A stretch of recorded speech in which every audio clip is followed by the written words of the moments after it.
Choledochalithiasis. What a fun word. Choledochalithiasis. Makes you sound super smart too.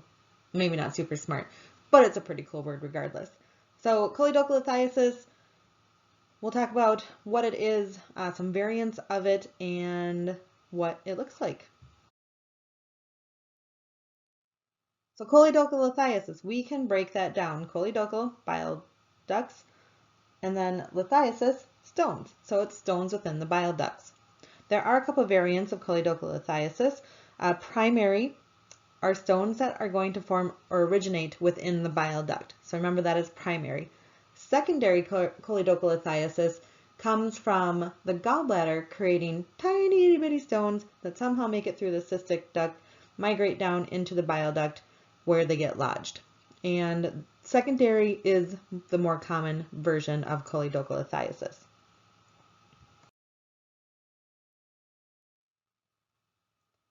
People who are more likely to develop primary choledochalithiasis are going to be people that have Caroli's disease. Remember, that's a variant of choledochal cysts.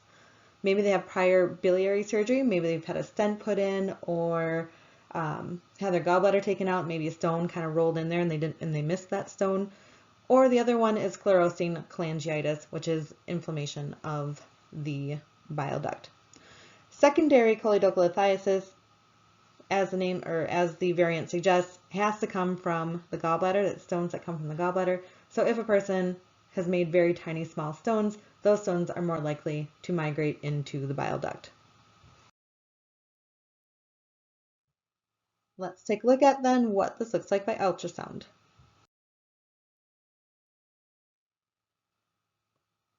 With choledochalithiasis, then we are going to really be checking through that common bile duct, especially if the patient is having some right upper quadrant pain. We may or may not see stones in the gallbladder. We don't know if this one stone has rolled out and gotten stuck. And it's a really big reason why on a lot of your worksheets you will see, was the whole common bile duct visualized? Oftentimes we can see it really well at the porta hepatis, but then the bowel and everything kind of overlies the pancreas head, and it's really hard to see that distal portion of the common bile duct. Anytime that I see that there is dilation of the common bile duct, I am looking real hard to find some sort of obstruction in that area, really looking for a stone with that shadow behind it. Unfortunately, the duodenum also kind of runs through this area, so we can get some false artifact within there too. So you got to be aware of that as well. So here we have a picture of the common bile duct that is kind of central. And then we can see the stone in the distal portion. The stone is very echogenic with shadowing behind it.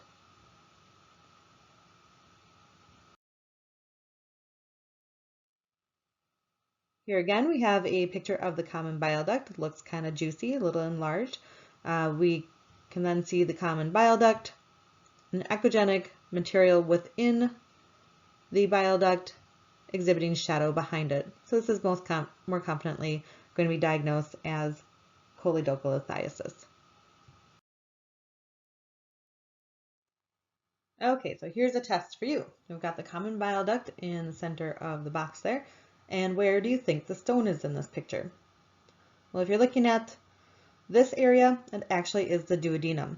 Yes, we have shadow back there, but there is no clear echogenic stone causing that shadow. So that's kind of what I was referring to, is that duodenum really does cover that distal common bile duct and can really make it very difficult to clearly see the common bile duct and rule out choledochalithiasis, especially in the right setting. The pictures that you've seen prior to this have all been like textbook awesome pictures. I've never seen anything look like that in my years of scanning. I have seen choledochalithiasis, and it's actually kind of hard to visualize and more likely questioned if that it's choledochalithiasis versus duodenum at that distal portion. Thankfully, there are other imaging modalities that are able to diagnose choledochalithiasis as well.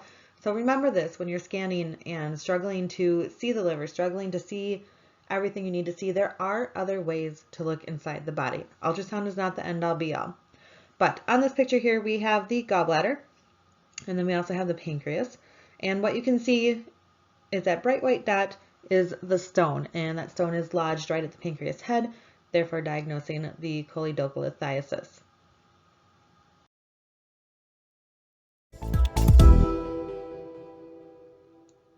So remember that choledochalithiasis is stones within the common bile duct. You should be able to see a bright echogenic stone with shadow posterior to it, and it can often be confused with duodenum gas.